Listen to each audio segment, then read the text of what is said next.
To create an air-powered DIY mini car, you'll need a 9-volt battery and a DC motor.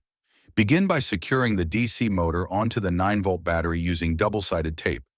Ensure the motor is firmly attached and aligned properly for smooth operation.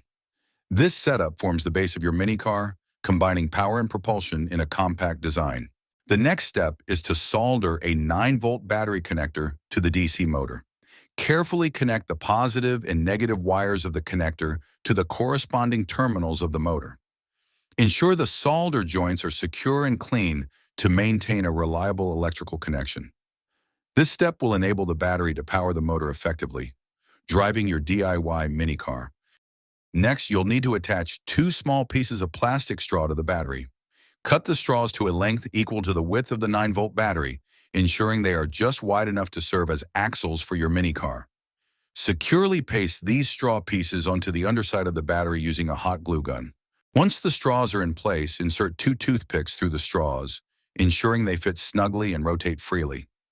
These toothpicks will act as axles for the wheels. Attach 4 small wheels to the ends of the toothpicks, 2 on each axle.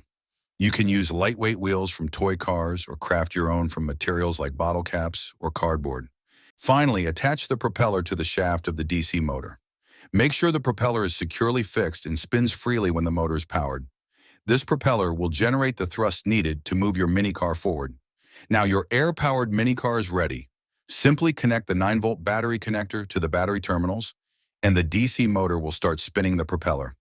The airflow generated by the spinning propeller will propel your DIY mini car forward. Enjoy watching your creative project in action, powered entirely by air and your ingenuity.